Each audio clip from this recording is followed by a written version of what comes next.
Well, hello everyone. My name is Ash, and it's my pleasure to lead the fish pond site of City Church, Bristol.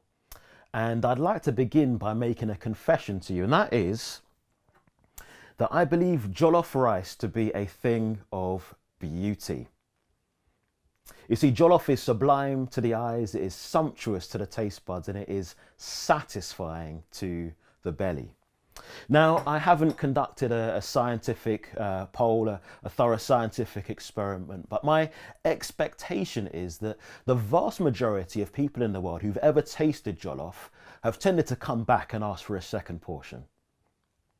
You see, from my perspective, the goodness of jollof is pretty much uncontested. However, what is contested is the method of jollof. You see, you might talk to a Nigerian friend and they have a particular way of preparing jollof. But then you get into conversation with your friend from Ghana and it would appear as though their method is actually quite different. And then you're a little bit confused, so you pick up the phone and talk to your Senegalese friend who says again that their method, their way of preparing jollof is also different. You're getting multiple perspectives, multiple ideas, often fiercely held as well.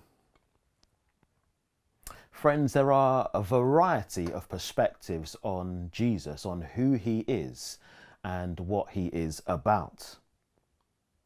You know, four ancient writers wrote four accounts of the life of Jesus. And the reason why they wrote those four accounts was because they believed that getting the right perspective on Jesus was absolutely vital. They, in fact, believed it to be a matter of life and death.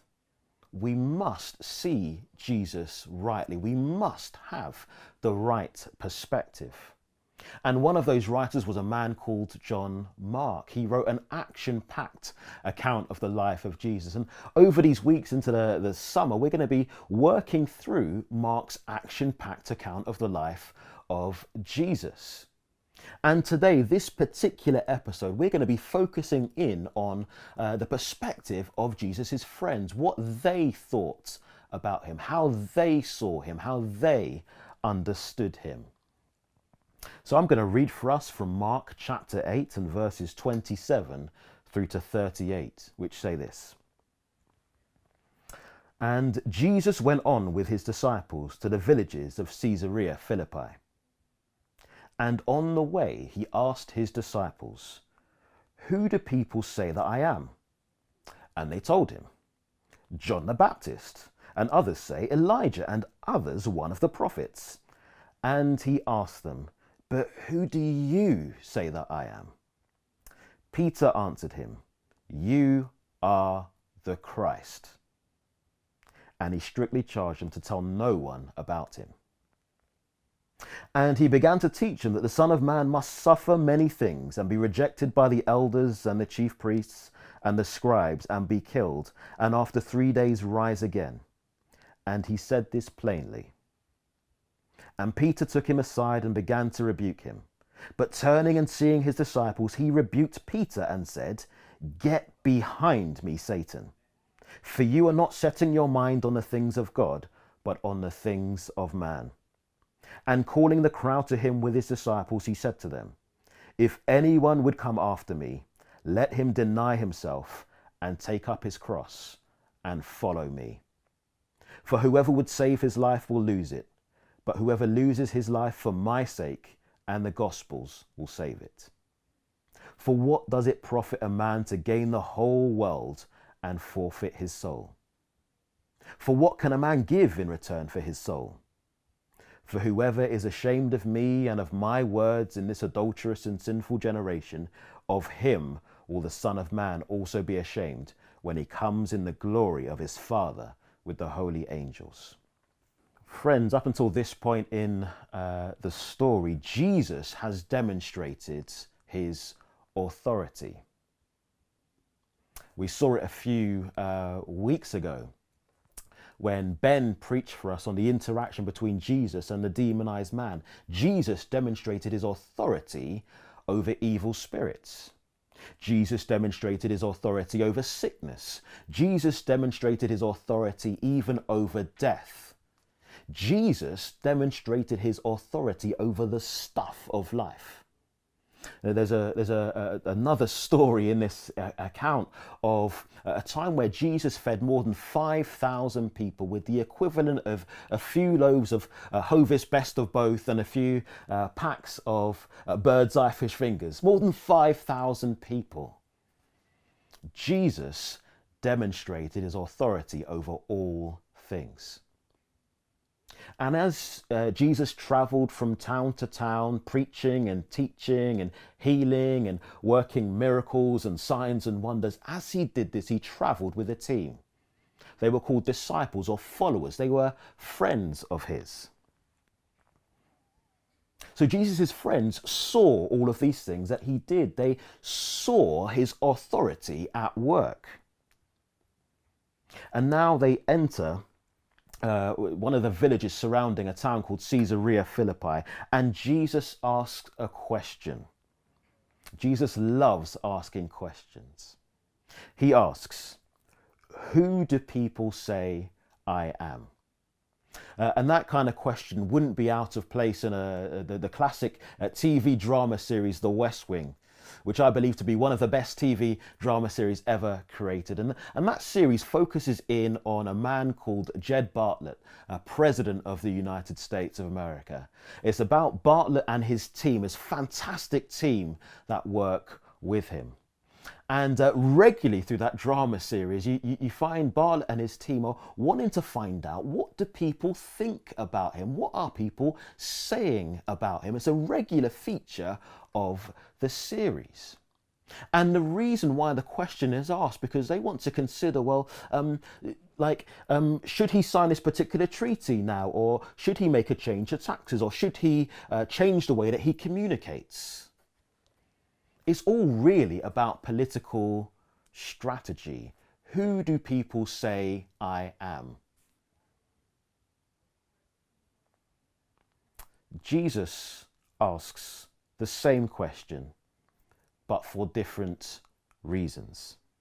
Jesus asked the question so that his disciples might reflect more deeply on his identity.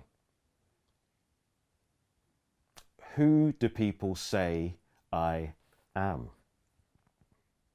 They told him, John the Baptist. John the Baptist was a powerful preacher. Many gathered to hear his words. Many gathered to hear what he had to say. John the Baptist, the powerful preacher, in fact, was killed for his preaching. He was killed for his messages. But there was something in Jesus, there was something in the way that Jesus was that I suppose chimed with many people, that made them think, this guy reminds me of John the Baptist. So some said maybe this guy is like John the Baptist who's come back to life again. Some say Elijah. Elijah was a man who lived a few hundred years before, powerfully used by God.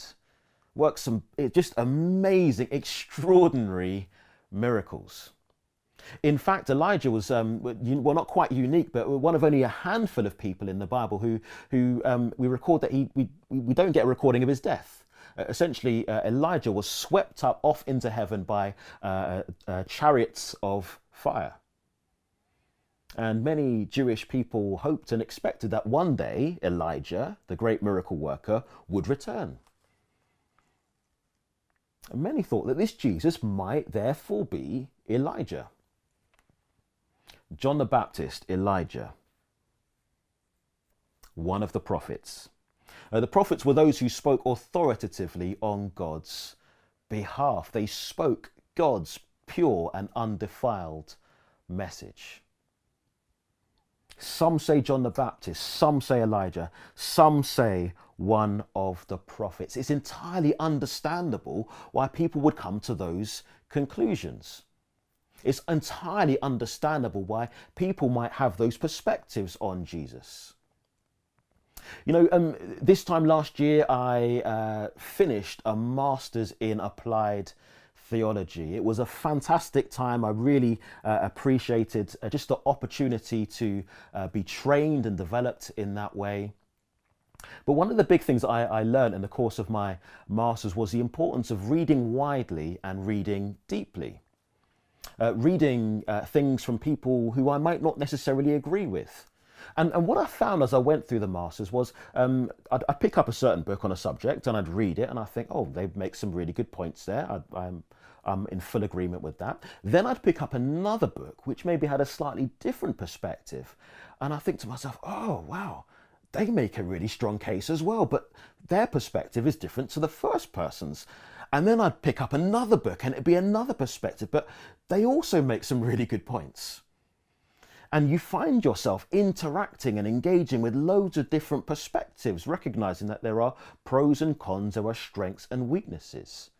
And you're taught during a master's to reflect on those different perspectives, to think deeply about them, to critique them.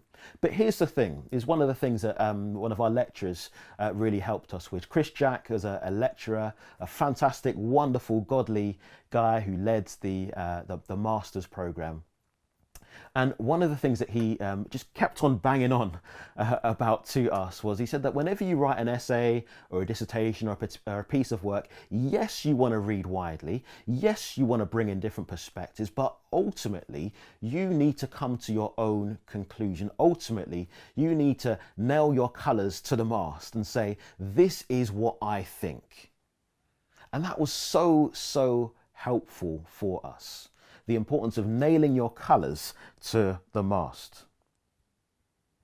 Jesus asks another question. Who do you say I am?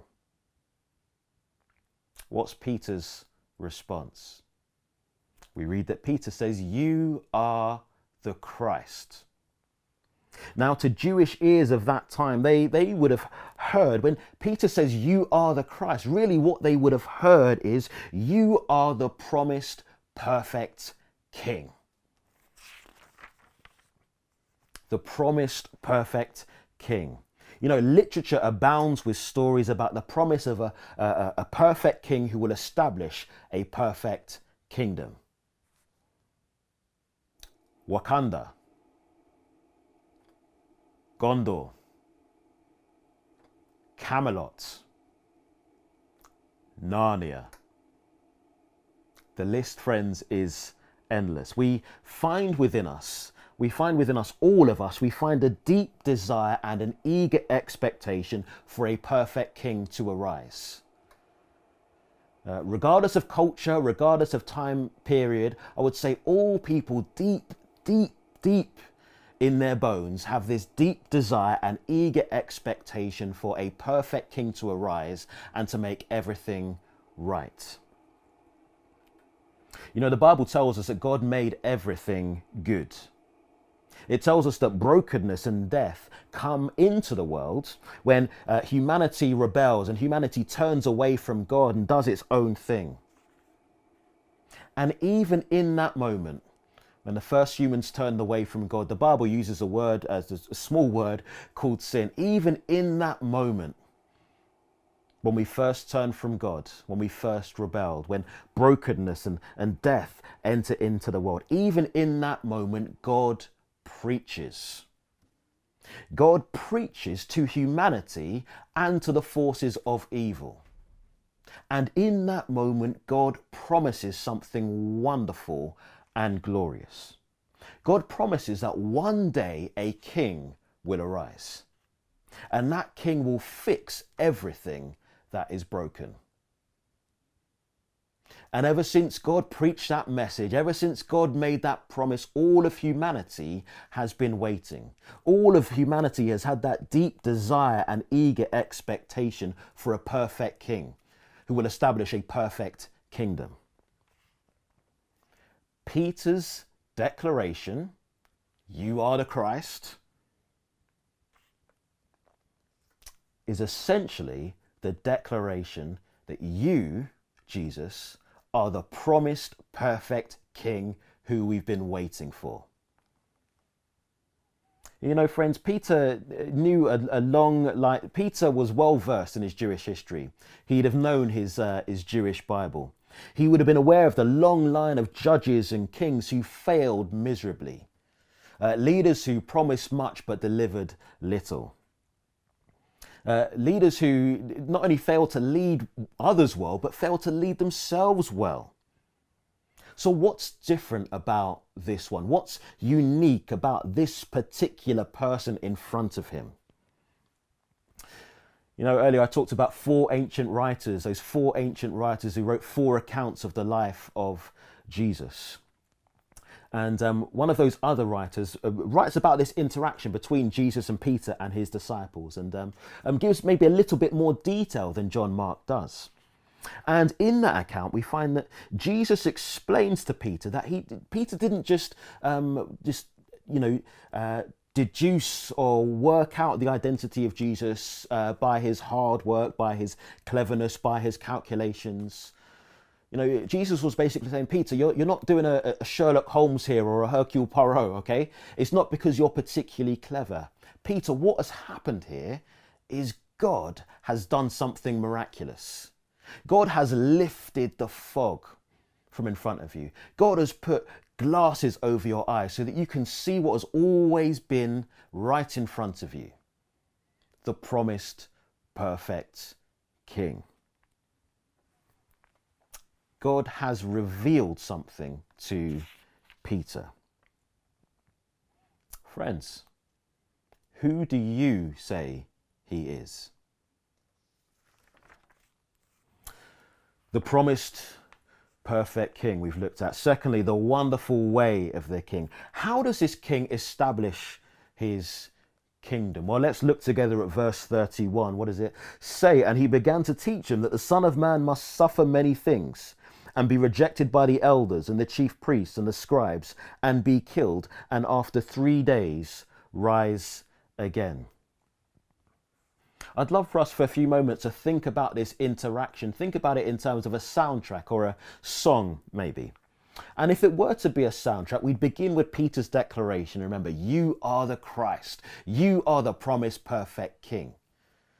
And I suppose if it was part of the song or a soundtrack, that initial bit would be booming, it'd be powerful, it'd be epic. There'd be trombones and bassoons and just big, heavy, rich, deep instruments. Okay, it would just be mega and booming. You are the Christ. And we move from Peter's declaration to Jesus's plan, right? And we get to Jesus's plan and we realize that the music takes a slightly different turn. We find that actually it's full of sorrow at this point. Sorrow and a lingering sadness. A lingering deep sadness that sits for a while. The sadness doesn't move on quickly. The sadness sits for a while. And then eventually we get a rising to a crescendo at the end. And I can imagine that crescendo would probably involve some trumpets, okay? But friends, here's the thing. From Peter's perspective, the section in the middle, it just ain't right. It don't fit. It don't work. It's not in keeping really with what we're doing, Jesus. You see, Peter is expecting something with big bass and high tempo from start to finish, all the way through. But Jesus seems to be playing something entirely different. And you see, Peter comes in and it's like he tries to rip the conductor's baton away from Jesus. It's like he's trying to, put an arm around Jesus and say, mate, let's just step away. I'll take this from you. I'm going to take over from here. Jesus has absolutely none of it. Friends, the interesting thing is when you look at these accounts of the life of Jesus, you realize that Jesus is exceptionally gracious and patient and kind to his friends, to his disciples. Particularly when they make mistakes, particularly when they say foolish things. Jesus is wonderfully patient. But in this particular situation, Jesus is not going softly, softly. He is not going softly, softly. This is serious business. And it's as though at this point, Jesus would look Peter square in the face. Serious expression. Peter, You are trying to play man's tune. I am playing God's tune, and I will not be taken away from it. You see, man's tune and God's tune are entirely different. See, Peter has got it. He's understood this thing of Jesus being the promised perfect king. Absolutely. But because his perspective is still so man-centered, he thinks that the way of the king will be through strength and conquest. And that's entirely understandable, because the kings of the world, how do they establish kingdoms? How do they keep their kingdoms? Well, it's through strength and it's through conquest. Therefore, this is what Peter is expecting of Jesus. But friends, it would appear as though man's way is not the same as God's way. And what Jesus communicates, and he communicates it plainly, is that God's way is the way of weakness and of suffering. Weakness and suffering. How will the promised perfect king establish his kingdom? Through weakness and suffering. Elsewhere in the Bible, Jesus said, I have authority to lay down my life and authority to take it up again. That's exactly what he did. He laid down his life and he took it up again. Why? To establish that perfect kingdom. You know, our rebellion against God, our disconnection from God, was the door through which death and brokenness entered the world. You know, we could never mop up our mess. Why? Because we keep on creating more mess. We could never settle the bill of our sin, of our wrongdoing. Why? Because we keep on making withdrawals. That has been the story of humanity from the start, even the very best of us. But here's the thing. Jesus has no mess of his own. Jesus has no bill of his own to pay. He has no sin. Never done or thought or said anything wrong. Perfect all the way through. So Jesus, in his graciousness and his kindness, cleans our mess and pays our bill. How does he do it? He does it on the cross. He willingly, freely gives his life in exchange for ours. He dies a horrendous death on a cross. It's the way of weakness and of suffering. As Jesus died on that cross with nails through his hands and his feet, you know, in an earthly sense, he did not look like a king. This was not the picture of a king that people expected. In fact, he was mocked while he was up there. And there was a message placed over his head, written over his head on the cross. It was a message of mockery, really, saying, here is the King of the Jews.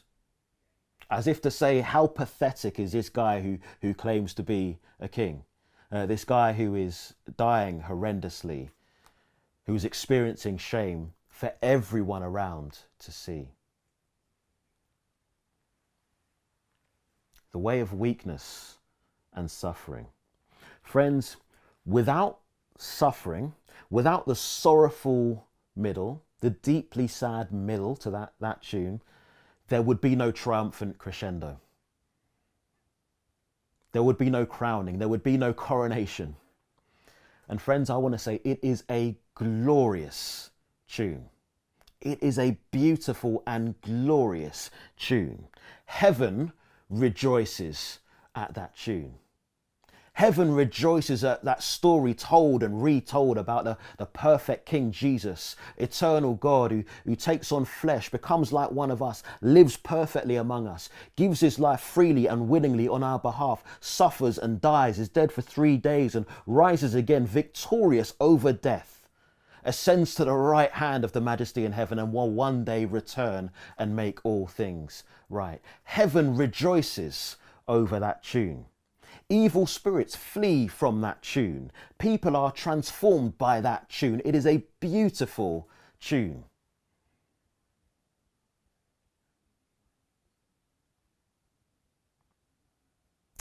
The way of weakness and suffering is how he establishes his kingdom. And finally, what does that mean for us as subjects of his kingdom, or those who might seek to follow him. What does it mean? Well, we've learned already that Jesus is the promised perfect king.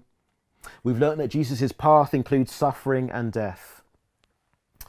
You know, thinking a little bit more about his kingdom and what it looks like to be part of his kingdom and to be followers. You know, Jesus tells loads of stories about his kingdom. He tells stories about seeds and trees. He talks about a mustard seed, the smallest of all seeds, which when it grows becomes the largest of all trees. He tells a story about a beautiful, just wonderful, a magnificent pearl. He tells a story about a treasure found in a field, and a man who is just so enamored by this treasure that he sells everything that he has, goes and buys a field so he can get to that treasure. The kingdom is all about rich and overflowing, bursting out abundance. But it's not an abundance that one can point at and say, oh, I did that, or I worked for that, or I can get that, or I can acquire that. No, it's an abundance it can't be worked for, it can only be received. Friends, you know, it's impossible to receive when you have full hands, isn't it? I don't know if you've ever had that experience where you have full hands and someone wants to offer you maybe a slice of cake or a cup of tea, and you're like, I would absolutely love it, but I don't know where or how I'm going to take it. In that moment, you need to make a decision. Are you going to relinquish something? Are you going to let go of something that you're carrying to maybe potentially receive something ever so slightly better? Many of us live with full hands. Many of us love full hands. And this isn't just a 21st century thing. This is a human thing, okay? This has been the case right from the start. We like to build up, don't we? We like to build up our bank balances. We like to build our brand, some of us. We like to build ever-increasing layers of comfort and security around us. We like to build, acquire. Jesus says, be willing to lose all of that for something better. That's what it looks like to follow me. That's what it looks like to be part of this kingdom. You know, to follow Jesus is to be living for his kingdom first and foremost. It means living for the glory of God above all else. It means recognizing that he is the most precious person, the most precious thing that you will find. Therefore, it is a wise thing, is an absolutely wise thing to be willing to lose all else that you might find him, that you might be received by him. Friends, let's read the final verses 38 to 40. Jesus says, for whoever is ashamed of me and of my words in this adulterous and sinful generation, of him will the Son of Man also be ashamed when he comes in the glory of his Father with the holy angels. Friends, how we see Jesus now, how we respond to Jesus now has echoes into eternity. So I end by asking a simple question, a question for you to consider, a question for you to ponder, but a question for you ultimately to answer. And that question is, who do you say he is? And what are you going to do about it?